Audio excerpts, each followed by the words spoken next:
లూకాసు వార్త 19వ అధ్యాయము. ఆయన సంచరించుచు ఎరికో పట్టణములో ప్రవేశించి దాని గుండా పోవుచుండెను.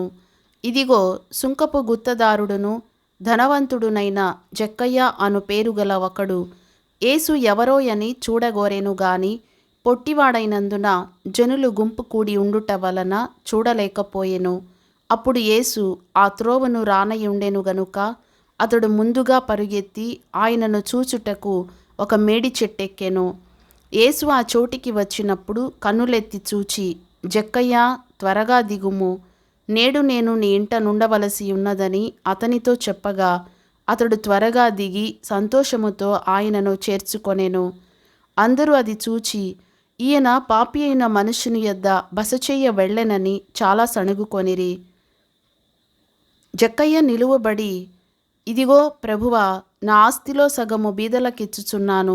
నేనెవని యొద్దనైనను అన్యాయముగా దేనినైనను తీసుకొనిన ఎడల అతనికి 4 మరలా చెల్లింతునని ప్రభువుతో చెప్పెను.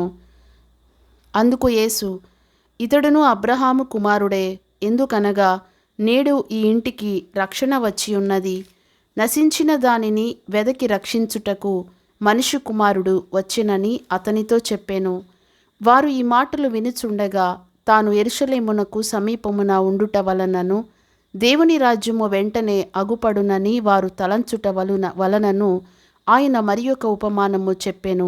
ఏమనగా, రాజకుమారుడు ఒక రాజ్యము సంపాదించుకొని మరలా రావలెనని దూరదేశమునకు ప్రయాణమై తన దాసులను 10 మందిని పిలిచి వారికి 10 మీనాలనిచ్చి, నేను వచ్చు వరకు వ్యాపారము చేయుడని వారితో చెప్పెను. అయితే అతని పట్టణస్థులు అతని ద్వేషించి, ఇతడు మమ్ము నేలుట మాకిష్టము లేదని అతని వెనుక రాయబారము పంపిరి.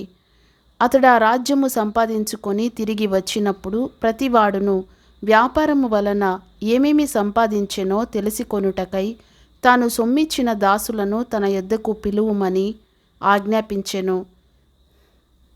మొదటివాడాయన ఎదుటికి వచ్చి, అయ్యా, నీ మినా వలన 10 మినాలు లభించెనని చెప్పగా అతడు, భళా మంచి దాసుడా, నీవు ఈ కొంచెములో నమ్మకముగా ఉంటివి గనుక 10 పట్టణముల మీద అధికారివై ఉండుమని వానితో చెప్పెను. అంతట రెండవ వాడు వచ్చి, అయ్యా, నీ మినా వలన 5 మినాలు లభించెననగా అతడు, నీవును 5 పట్టణముల మీద ఉండుమని అతనితో చెప్పెను. అంతట మరి ఒకడు వచ్చి, అయ్యా, ఇదిగో నీ మినా, నీవు పెట్టని దానిని ఎత్తికొనువాడవును, విత్తని దానిని కోయువాడవునైనా కఠినుడవు గనుక నీకు భయపడి దీనిని రుమాలున కట్టి ఉంచితినని చెప్పెను. అందుకతడు, చెడ్డదాసుడా, నీ నోటి మాటను బట్టియే నీకు తీర్పు తీర్చుదును. నేను పెట్టని దానిని ఎత్తువాడను, విత్తని దానిని కోయువాడనునైనా కఠినుడనని నీకు తెలిసి ఉండగా నీవెందుకు నా సొమ్ము సాహుకారుల యొద్ద ఉంచలేదు? అట్లు చేసి ఉండిన ఎడల నేను వచ్చి వడ్డీతో దానిని తీసుకొందునే అని వానితో చెప్పి వీని యొద్ద నుండి ఆ మినా తీసివేసి 10 మినాలు గల వానికియుడని దగ్గర నిలిచిన వారితో చెప్పెను. వారు, అయ్యా, వానికి 10 మినాలు కలవే అనిరి. అందుకతడు, కలిగిన ప్రతి వానికి ఇయ్యబడును, లేని వాని యొద్ద నుండి వానికి కలిగినదియు తీసివేయబడునని మీతో చెప్పుచున్నాను. మరియు నేను తమ్మును ఏలుటకు ఇష్టము లేని నా శత్రువులను ఇక్కడికి తీసుకొని వచ్చి నా ఎదుట సంహరించుడని చెప్పెను. యేసు ఈ మాటలు చెప్పి యెరూషలేమునకు వెళ్ళవలెనని ముందు సాగిపోయెను.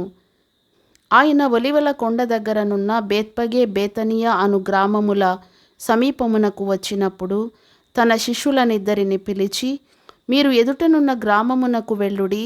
అందులో మీరు ప్రవేశింపగానే కట్టబడి ఉన్న ఒక గాడిద పిల్ల మీకు కనబడును. దాని మీద ఏ మనుషుడును ఎన్నడూ కూర్చుండలేదు. దానిని విప్పి తోలుకొని రండి.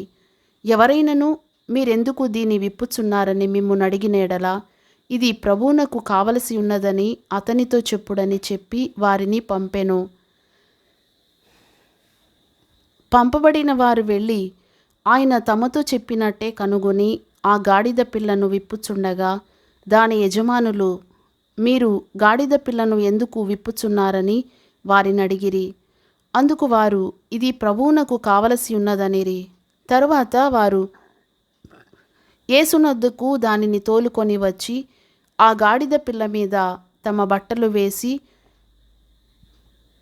యేసును దాని మీద ఎక్కించి ఆయన వెళ్ళుచుండగా తమ బట్టలు దారి పొడుగున పరచిరి.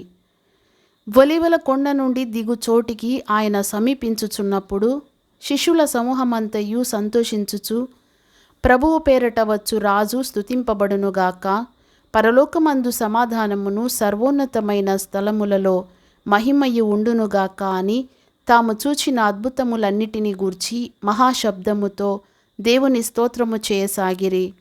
ఆ సమూహములో ఉన్న కొందరు పరిసయ్యులు, బోధకుడా, నీ శిష్యులను గద్దింపుమని ఆయనతో చెప్పగా, ఆయన వారిని చూచి, వీరు ఊరకుండిన ఎడల ఈ రాళ్ళు కేకలు వేయునని మీతో చెప్పుచున్నానెను.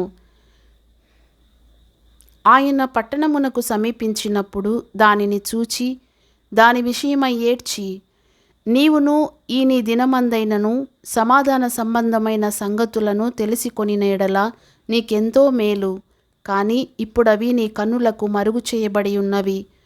ప్రభువు నిన్ను దర్శించిన కాలము నీవు ఎరుగకుంటివి గనుక నీ శత్రువులు నీ చుట్టూ గట్టుకట్టి ముట్టడి వేసి అన్ని ప్రక్కలను నిన్ను అరికట్టి నీలోనున్న నీ పిల్లలతో కూడా నిన్ను నేల కలిపి నీలో రాతి మీద రాయి నిలిచి ఉండనియ్యని దినములు వచ్చునని చెప్పెను.